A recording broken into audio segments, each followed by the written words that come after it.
IQN online theory exam, അതുപോലെ തന്നെ ഓസ്കി, ഇതിനെക്കുറിച്ച് ന്യൂസിലാൻഡ് ഓസ്കിയെ കുറിച്ച് അറിയേണ്ട എല്ലാ കാര്യങ്ങളും നമ്മൾ ഇന്നത്തെ വീഡിയോ ഉൾപ്പെടുത്തിയിട്ടുണ്ട്.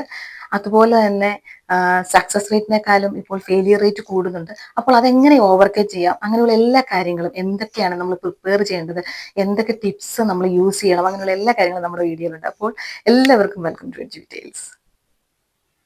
അപ്പോൾ ഇന്നത്തെ വീഡിയോയിൽ നമ്മൾ പറഞ്ഞു സക്സസ് റേറ്റിനേക്കാളും കൂടുതൽ ഇപ്പോൾ ഫെയിലിയർ റേറ്റ് കൂടുന്നുണ്ടെന്ന്.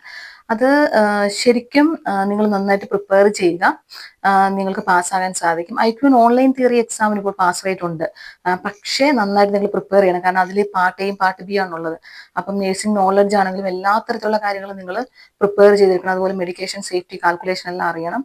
എന്നിട്ട് നിങ്ങളത് അപ്പിയർ ചെയ്യുക. നമ്മുടെ ചാനലിൽ സാമ്പിൾ ക്വസ്റ്റ്യൻസും ആൻസേഴ്സും അതുപോലെ ഓസ്കിയുടെ റോൾ പ്ലേ മറ്റു കാര്യങ്ങളൊക്കെ കൊടുത്തിട്ടുണ്ടെന്ന് കണ്ടു നോക്കുക. അപ്പോൾ ഇന്നത്തെ വീഡിയോ നമുക്കൊന്ന് കണ്ടിന്യൂ ചെയ്യാം. കാരണം നമ്മുടെ വീഡിയോയിൽ നമ്മൾ എന്തൊക്കെ കാര്യങ്ങളാണ് നമ്മൾ ചെയ്യേണ്ടത് അങ്ങനത്തെ എല്ലാം നമ്മൾ ഉൾപ്പെടുത്തുകയാണ്. ശരിക്കും IQN ഓൺലൈൻ തിയറി എക്സാം എന്ന് പറയുന്ന ഒരു എക്സാം ഇവര് കൊണ്ടുവരാൻ തന്നെ കാരണം, ഇതിനു മുമ്പ് ശരിക്കും ഞങ്ങളൊക്കെ അറ്റൻഡ് ചെയ്ത ക്യാപ്പാണ്. ആ ക്യാപ്പ് നമ്മൾ ഇവിടെ 2 ആഴ്ച തിയറി അറ്റൻഡ് ചെയ്തു. അതിനുശേഷം നമ്മൾ ഓസ്കി ഒരു 4 to 6 വീക്സ് ക്ലിനിക്കൽ പ്ലേസ്മെന്റ് ഒക്കെ ഉണ്ടായിരുന്നു. പക്ഷെ ഇത് കുറച്ചുകൂടെ ഒരു എളുപ്പം കൂടി ആക്കിയതാണ്. കാരണം ഒരുപാട് എക്സ്പെൻഡിച്ചർ നമുക്ക് ഇതിൽ കൂടെ കുറയ്ക്കാൻ പറ്റും. പക്ഷെ ഇതിന് അതിൻ്റെതായ കോൺസിക്വൻസസും ഉണ്ട്. ശരിക്കും നമ്മുടെ ഈ ഒരു ക്യാപ്പ് അല്ലെങ്കിൽ ഓസ്കി എന്നൊക്കെ പറയുന്ന കാര്യങ്ങൾ കൊണ്ട് ഉദ്ദേശിക്കുന്നത് ഇന്റർനാഷണലി ക്വാളിഫൈഡ് ആയിട്ടുള്ള ഒരു നേഴ്സ് ശരിക്കും ന്യൂസിലാൻഡ് സ്റ്റാൻഡേർഡ് അനുസരിച്ച് ഹെൽത്ത് ആൻഡ് സേഫ്റ്റിയുടെ എല്ലാ പോളിസീസും പാലിച്ചുകൊണ്ട് വർക്ക് ചെയ്യാനായിട്ട് എലിജിബിൾ ആണെന്ന് തെളിയിക്കുന്ന ഒരു രജിസ്ട്രേഷനാണ് നമുക്ക് ഈ കിട്ടുന്ന ന്യൂസിലാൻഡ് നേഴ്സിംഗ് കൗൺസിൽ രജിസ്ട്രേഷൻ എന്ന് പറയുന്നത്. അപ്പോൾ അതിലൂടെ നമ്മൾ പ്രൂവ് ചെയ്യാണ് നമ്മൾ എലിജിബിൾ ആണ്, നമ്മൾ ഓക്കെ ആണ് എന്നുള്ളത്. അതായത് ഇവിടുത്തെ ആളുകൾക്ക് നമ്മൾ മൂലം ഒരു ദോഷവും ഉണ്ടാകില്ല എന്ന് അവർക്കൊരു ഉറപ്പ് വേണം അതിനുവേണ്ടി. അപ്പൊ ശരിക്കും നിങ്ങൾ MyIQN പോർട്ടലിൽ ഇങ്ങോട്ട് വരാനുള്ള കാര്യത്തിന് വേണ്ടി രജിസ്റ്റർ ചെയ്ത് കഴിയുമ്പോൾ നിങ്ങൾക്ക് ഒരു ഇൻവിറ്റേഷൻ കിട്ടും ഈ ഒരു എക്സാം അപ്പിയർ ചെയ്യാനുള്ള. അതിന് മുമ്പ് എനിക്കൊരു അഡ്വൈസ് തരാനുള്ളത്, നിങ്ങൾ ഒരിക്കലും നിങ്ങൾ ജോലിയുള്ളവരാണെങ്കിൽ നിങ്ങൾ ജോലി റിസൈൻ ചെയ്തിട്ട് വരരുത്. നിങ്ങൾ ആ ജോലിയിൽ തുടർന്നുകൊണ്ട് തന്നെ അവിടുന്ന് ലീവ് എടുത്തിട്ട് വന്ന് എക്സാം അറ്റൻഡ് ചെയ്യുക. കാരണം ന്യൂസിലാൻഡിൽ ഇപ്പോൾ ഒരു ബഡ്ജറ്റ് കൺസ്ട്രെയിൻ്റെ ഭാഗമായിട്ട് ജോബ് ഓപ്പണിങ്സ് ഒന്നും തന്നെ ഇല്ല. 1-2 വേക്കൻസികൾ എവിടെയൊക്കെയോ ഫില്ലാവുന്നുണ്ട്, അത്രയേ ഉള്ളൂ. അതൊരു കൈൻഡ് അഡ്വൈസ് ആണ്. പിന്നെ അതുപോലെ തന്നെ ഓസ്ട്രേലിയ നിങ്ങളെ വിളിക്കുന്നുണ്ട്. അതുകൊണ്ട് ഈ ഒരു രജിസ്ട്രേഷൻ നിങ്ങൾക്ക് എപ്പോഴും യൂസ്ഫുൾ ആയിരിക്കും. കാരണം ഈ 2 കൺട്രിയിലും ഇത് ആപ്ലിക്കബിൾ ആണ്. അപ്പോൾ നിങ്ങൾക്ക് ഈ ഒരു രജിസ്ട്രേഷൻ ഉണ്ടെങ്കിൽ ആഫ്ര അപ്ലൈ ചെയ്യാം. പിന്നെ അതിനുശേഷം നിങ്ങൾക്ക് ഓസ്ട്രേലിയയിലോ ന്യൂസിലാൻഡിലോ എവിടെ വേണമെങ്കിലും വർക്ക് വിസ കിട്ടി നിങ്ങൾക്ക് വർക്ക് ചെയ്യാൻ പറ്റും. അപ്പോൾ ഈ രജിസ്ട്രേഷൻ എങ്ങനെയാണ് നമ്മൾ എടുക്കുന്നത് എന്ന് നോക്കാം. ഇതിനുവേണ്ടി ആ എക്സാമിന്റെ ഒരു ഇമെയിൽ നമുക്ക് കിട്ടി, എക്സാമിന്റെ ഇൻവിറ്റേഷൻ. അത് ശരിക്കും 6 മന്ത് ആണ് ആ ഒരു ഇൻവിറ്റേഷൻ വാലിഡിറ്റി ഉള്ളത്. അപ്പൊ അതിനുള്ളിൽ തന്നെ നിങ്ങൾ എക്സാം അറ്റൻഡ് ചെയ്യണം. പിന്നെ അതുപോലെ തന്നെ നിങ്ങൾക്ക് എന്തെങ്കിലും ഒരു കാരണങ്ങൾ കൊണ്ട് ഈ ഒരു എക്സാം അപ്പിയർ ചെയ്യാൻ പറ്റിയില്ല എന്നുണ്ടെങ്കിൽ അതിന്റെ കാരണം മരണമോ ആക്സിഡന്റോ അങ്ങനെയുള്ള എന്തെങ്കിലും കാരണമോ നിങ്ങൾ നേഴ്സിംഗ് കൗൺസിലിനെ ഇൻഫോം ചെയ്യണം. പക്ഷെ അതൊരിക്കലും 7 ദിവസം കഴിഞ്ഞിട്ടാകരുത്, എക്സ്പയർ കഴിഞ്ഞിട്ടുള്ള, അതിന് മുമ്പ് തന്നെ അറിയിച്ചിരിക്കണം. അതുപോലെ തന്നെ നമുക്കൊരു കാര്യമുള്ളത് നെയിം ചേഞ്ച്. ശരിക്കും നമ്മുടെ നാട്ടില് ഇന്ത്യൻ കൾച്ചർ അനുസരിച്ച് മാരേജ് കഴിഞ്ഞ് കഴിയുമ്പോൾ ഹസ്ബൻഡിന്റെ നെയിം നമ്മൾ ആഡ് ചെയ്യാറുണ്ട്. പക്ഷെ അങ്ങനെ വരുമ്പോൾ ഒരുപാട് കോൺസിക്വൻസസ് ഉണ്ടാകും. പക്ഷെ ഇപ്പോഴത്തെ കുട്ടികളൊന്നും അങ്ങനെ ചെയ്യാറില്ല. എങ്കിലും ചില ആളുകൾ അങ്ങനെ ചെയ്തിട്ടുണ്ട്. അങ്ങനെയുള്ളവരാണെങ്കിൽ ടെൻഷനൊന്നും അടിക്കേണ്ട. നെയിം ചേഞ്ചിന്റെ ഓപ്ഷൻ ഉണ്ട്. അതിൽ marriage certificate, name change documents, birth certificate, passport, അങ്ങനെയുള്ള കാര്യങ്ങളെല്ലാം കൂടെ ആഡ് ചെയ്ത് നോട്ടറി അറ്റസ്റ്റ് ചെയ്യണം. എന്നിട്ട് ട്രൂ കോപ്പിയും ഈ അറ്റസ്റ്റഡ് കോപ്പിയും എല്ലാം കൂടെ നമ്മൾ സബ്മിറ്റ് ചെയ്യുന്നു. പിന്നെ അതുപോലെ തന്നെ നമുക്ക് ലൊക്കേഷൻ ചൂസ് ചെയ്യാൻ പറ്റും, ഏത് ലൊക്കേഷനാണ് നമ്മൾ എക്സാം അറ്റൻഡ് ചെയ്യേണ്ടതെന്നുള്ളത്.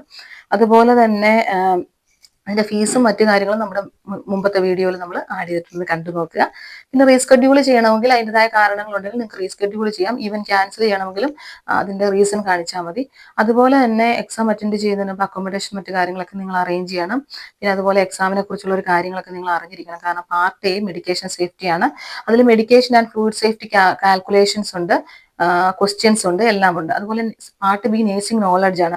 അതിൽ പ്രൊഫഷണൽ റെസ്പോൺസിബിലിറ്റി, അതിനകത്ത് ethical, legal safety, cultural safe care, delegation, supervision, safe and effective environments and practice, ഇതൊക്കെ നിങ്ങൾ പ്രിപ്പയർ ചെയ്തിരിക്കണം.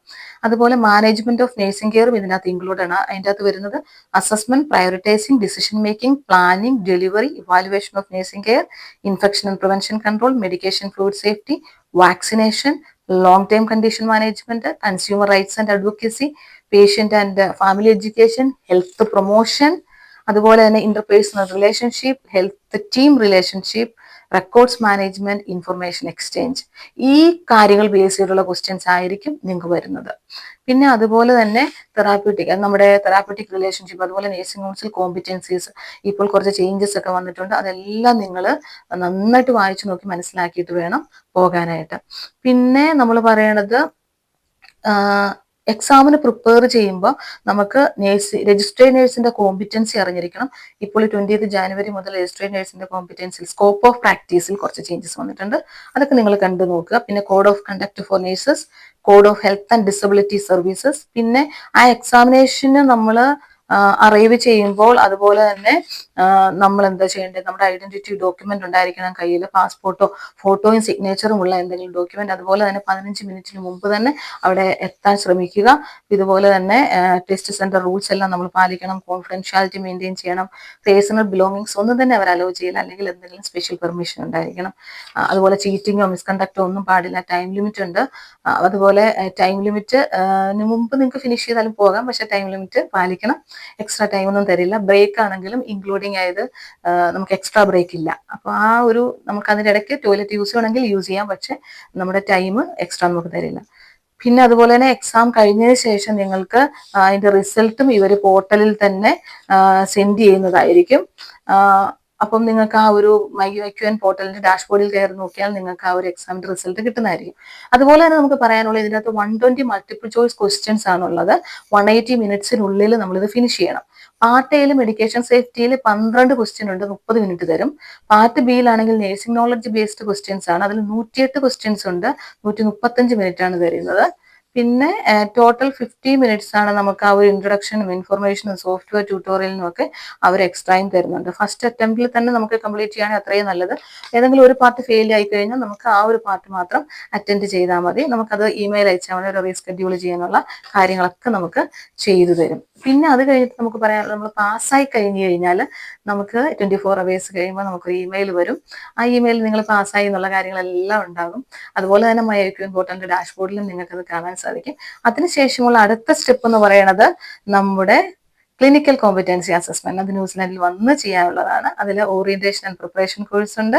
പിന്നെ ഒബ്ജക്റ്റീവ് സ്ട്രക്ചർഡ് ക്ലിനിക്കൽ എക്സാമിനേഷൻ, അതായത് OSCE. ഈ orientation and preparation course mandatory ആണ്. അതിൽ ശരിക്കും കൾച്ചറൽ കാര്യങ്ങൾ, അതുപോലെ തന്നെ ഇവിടുത്തെ രീതികളൊക്കെ എങ്ങനെയാണ്, അങ്ങനെ ഇവിടുത്തെ സ്കോപ്പ്, അങ്ങനെ കുറേ കാര്യങ്ങൾ അവർ നമുക്ക് പറഞ്ഞു തരും. മാൻഡേറ്ററി ആയിട്ട് അറ്റൻഡ് ചെയ്യണം. എൻ്റെ ഒരു പേഴ്സണൽ അഡ്വൈസ് എനിക്ക് തരാനുള്ളത്, നിങ്ങൾ എപ്പോഴും ആ ഒരു തലേ ദിവസം വന്ന് എക്സാം അറ്റൻഡ് ചെയ്യാൻ പോകാതെ ഒരു 3-4 ദിവസം മുമ്പ് വരികയാണ്, നിങ്ങൾക്ക് ആ ഒരു ന്യൂസിലാൻഡിന്റെ ആ ഒരു ക്ലൈമറ്റും ഒക്കെ ആയിട്ടൊന്ന് അഡാപ്റ്റ് ആയി നിങ്ങൾക്ക് ആ ഒരു ഫ്രീ ആയിട്ട് തന്നെ അറ്റൻഡ് ചെയ്യാൻ പറ്റും. അല്ലെങ്കിൽ നിങ്ങൾക്ക് ഒരു ജെറ്റ് ലാഗ് ഒക്കെ ഉണ്ടാകാനുള്ള ചാൻസ് ഉണ്ട്. അപ്പോൾ അതൊക്കെ അവോയ്ഡ് ചെയ്ത് നല്ല രീതിയിൽ തന്നെ നിങ്ങൾ ആ ഒരു നമ്മൾ പറയുമല്ലോ റിഫ്രഷ് ആയിട്ട് തന്നെ അറ്റൻഡ് ചെയ്യാൻ ശ്രമിക്കുക. OSCEയിൽ ശരിക്കും 10 സ്റ്റേഷൻസ് ആണുള്ളത്. അതിൽ എങ്ങനെയാണ് നേഴ്സിംഗ് നോളജ് അപ്ലൈ ചെയ്യേണ്ടതെന്നുള്ളൊരു റിയൽ സിനാരിയോയിലൂടെയാണ് അവർ അത് അസസ് ചെയ്യുക. അതിൽ കമ്മ്യൂണിക്കേഷൻ സ്കിൽസ് നോക്കും. അത് എക്സാം കണ്ടീഷനെ ബേസ് ചെയ്തുകൊണ്ടാണ് ഈ കമ്മ്യൂണിക്കേഷൻ സ്കില്ല് നോക്കുന്നത്. അതുപോലെ സ്റ്റാൻഡർഡൈസ്ഡ് കണ്ടന്റും അതുപോലെ മാർക്കിംഗ് പ്രോസസ്സും ഒക്കെയാണ് അവർ യൂസ് ചെയ്യുന്നത്. പിന്നെ ശരിക്കും രജിസ്ട്രേഡ് നേഴ്സസിന്റെ കോമ്പിറ്റൻസീസ് ബേസ് ചെയ്തായിരിക്കും ഇവർ സ്കിൽസ് എല്ലാം അസസ് ചെയ്യുക. പിന്നെ സ്റ്റാൻഡേർഡ്സ് ഒക്കെ ചേഞ്ച് ചെയ്തിട്ടുണ്ട്, നമ്മൾ കുറച്ച് മുമ്പ് പറഞ്ഞു. 4 ഡൊമൈൻസ്, ഈ സ്റ്റാൻഡേർഡ്സ് എല്ലാ കാര്യങ്ങളും നിങ്ങൾ നോക്കിയിട്ട് വേണം എക്സാം അറ്റൻഡ് ചെയ്യാൻ. നമ്മുടെ ചാനലിൽ നമ്മൾ എല്ലാ സ്റ്റേഷനെ കുറിച്ചും എങ്ങനെയാണ് അറ്റൻഡ് ചെയ്യേണ്ടത്, അതിന്റെ റോൾ പ്ലേ, മറ്റു കാര്യങ്ങളെല്ലാം കൊടുത്തിട്ടുണ്ട്. നിങ്ങൾ അതെല്ലാം ഒന്ന് കണ്ടു നോക്കുക. പിന്നെ അതുപോലെ നന്നായിട്ട് നിങ്ങൾ പ്രാക്ടീസ് ചെയ്യണം. അപ്പോൾ ഈ റോൾ പ്ലേ, നിങ്ങൾ കൂട്ടുകാരെങ്കിലും ഉണ്ടെങ്കിൽ നിങ്ങൾക്ക് ശരിക്കും ഒരാൾ എക്സാമിനറായിട്ട്, ഒരാൾ പേഷ്യൻ്റ് ആയിട്ട്, ഒരാൾ എക്സാം അറ്റൻഡ് ചെയ്യുന്ന ആളായിട്ടൊക്കെ നിങ്ങൾക്ക് റോൾ പ്ലേ ചെയ്യാം. ഒരു സിനാരിയോ, നമ്മുടെ ചാനലിൽ നമ്മൾ ഓരോ റോൾ പ്ലേക്കും ഓരോ സിനാരിയോ നമ്മൾ കൊടുത്തിട്ടുണ്ട്. ആ സിനാരിയോ തന്നെ നിങ്ങൾ എടുക്കുക, അതൊന്ന് കണ്ടതിന് ശേഷം നിങ്ങളത് പ്രാക്ടീസ് ചെയ്യുക. അപ്പോൾ നിങ്ങൾക്ക് കറക്റ്റായിട്ട് തന്നെ അത് പെർഫോം ചെയ്യാൻ സാധിക്കും. അപ്പോൾ ഒരു റിയൽ എക്സാമിന് വരുമ്പോൾ നിങ്ങൾക്ക് ടെൻഷനോ പേടിയോ ഒന്നും ഇല്ലാതെ തന്നെ നിങ്ങൾക്ക് അറ്റൻഡ് ചെയ്യാൻ സാധിക്കും. പിന്നെ ഒരു പറയാനുള്ള കാര്യം എന്ന് പറഞ്ഞാൽ, ഇവിടെ എപ്പോഴും അവർ കമ്മ്യൂണിക്കേഷൻ ഇമ്പോർട്ടൻറ്റ് കൊടുക്കും. ശരിക്കും ഇവർക്കറിയാം ന്യൂസിലാൻഡിലേക്ക് പുതുതായിട്ട് വരുന്ന ഒരാളുടെ ആക്സെന്റ്, അല്ലെങ്കിൽ ചിലർക്ക് അവർക്ക് പെട്ടെന്നൊന്നും മനസ്സിലായെന്ന് വരില്ല. അതെല്ലാം ഇവർ അക്സെപ്റ്റബിൾ ആണ്. അപ്പം നിങ്ങൾ OET അല്ലെങ്കിൽ IELTS നിങ്ങൾ ചോദിക്കുന്ന പോലെ തന്നെ റീഫ്രേസ് ചെയ്യാമോ എന്ന് അവരോട് ചോദിക്കുക, അല്ലെങ്കിൽ പാഠം പറയുക, അവരത് എല്ലാം അക്സെപ്റ്റ് ചെയ്യും. പക്ഷെ ചില ആളുകൾ ചെയ്യുന്നത് മനസ്സിലാകുന്നില്ലെങ്കിൽ അത് മനസ്സിലാകുന്നില്ല എന്ന് കാണിക്കാതെ അവരത് കവർ ചെയ്തുകൊണ്ട് എന്തൊക്കെയോ ചെയ്തു കൂട്ടുന്നു. അപ്പൊ അങ്ങനെ വരുമ്പോൾ ആൻസറുകൾ തെറ്റിപ്പോകും. ചിലപ്പോൾ ഇവർക്കതൊരു ഓപ്പോസിറ്റ് മീനിങ്ങിലേക്ക് പോകും. അപ്പോൾ അങ്ങനെയൊന്നും നിങ്ങൾ ചെയ്യരുത്. നിങ്ങൾ മാക്സിമം മനസ്സിലാക്കിക്കൊണ്ട് തന്നെ ആ ഒരു എക്സാം അറ്റൻഡ് ചെയ്യാൻ ശ്രമിക്കുക. പിന്നെ അതുപോലെ നമ്മൾ കേട്ടത് ഈയിടെയൊക്കെ പറഞ്ഞത്, അതായത് ഒരു റിയൽ സിനാരിയോ. അപ്പൊ റിയൽ ആയിട്ടുള്ള ഒരു പേഷ്യന്റ് എങ്ങനെ ബിഹേവ് ചെയ്യുമ്പോൾ ചിലപ്പോൾ റൂഡായിരിക്കാം, ചിലപ്പോ നല്ല രീതിയിൽ ചിരിച്ചുകൊണ്ടായിരിക്കാം. പക്ഷെ നിങ്ങൾ അതൊന്നും കണ്ട് പാനിക് ആകരുത്. നിങ്ങൾ അപ്പോൾ ചിന്തിക്കുക, ഇത് എക്സാം ആണ്, എന്നോടൊരു പേഷ്യന്റ് ദേഷ്യപ്പെട്ടാണ് സംസാരിക്കുന്നതെങ്കിൽ ആസ് എ നേഴ്സ് ഞാൻ എന്താണ് ചെയ്യേണ്ടത്? അപ്പൊ ആ ഒരു രീതിയിൽ നിങ്ങൾ പെർഫോം ചെയ്യും. അപ്പോൾ നിങ്ങൾക്ക് തീർച്ചയായിട്ടും വിജയിക്കാൻ സാധിക്കും. അതൊരു എക്സാം ആയിട്ട് തന്നെ കാണുക. ചിലപ്പോൾ ചില സാധനങ്ങൾ നിങ്ങൾ കണ്ടെന്ന് വരില്ല. അപ്പോൾ നിങ്ങൾ ഇത് കണ്ടില്ല, ഞാൻ എടുത്തിട്ട് വരട്ടെ, അല്ലെങ്കിൽ നമുക്ക് അടുത്ത കാര്യം ചെയ്യാം, അങ്ങനെ ഒരു രീതി പേഷ്യന്റിനോട് പറഞ്ഞ് നിങ്ങൾ മുമ്പോട്ട് പോകാൻ ശ്രമിക്കുക. അങ്ങനെയുള്ള കുറേ കാര്യങ്ങൾ കണ്ടു. അപ്പോൾ ശരിക്കും നന്നായിട്ട് പ്രാക്ടീസ് ചെയ്യുക. നിങ്ങൾ പ്രാക്ടീസ് ചെയ്ത് കഴിയുമ്പോൾ നിങ്ങൾക്ക് ഉറപ്പായിട്ട് സാധിക്കും. അതുപോലെ തന്നെ ഈ രജിസ്ട്രേഷൻ വളരെയധികം വാല്യൂ ഉള്ളതാണ്. അപ്പോൾ അത് നിങ്ങൾക്ക് കിട്ടട്ടെ. അപ്പോൾ എല്ലാവർക്കും ബെസ്റ്റ് വിഷസ്. അതുപോലെ 2025 വന്ന മാറ്റങ്ങളും കാര്യങ്ങളും ഒക്കെ ഒന്ന് കണ്ടു നോക്കുക. അപ്പോൾ വീണ്ടും മറ്റൊരു വീഡിയോയുമായി നമുക്ക് കാണാം. അപ്പോൾ എല്ലാവരും നന്നായിട്ട് പ്രാക്ടീസ് ചെയ്യുക. Thank you for watching.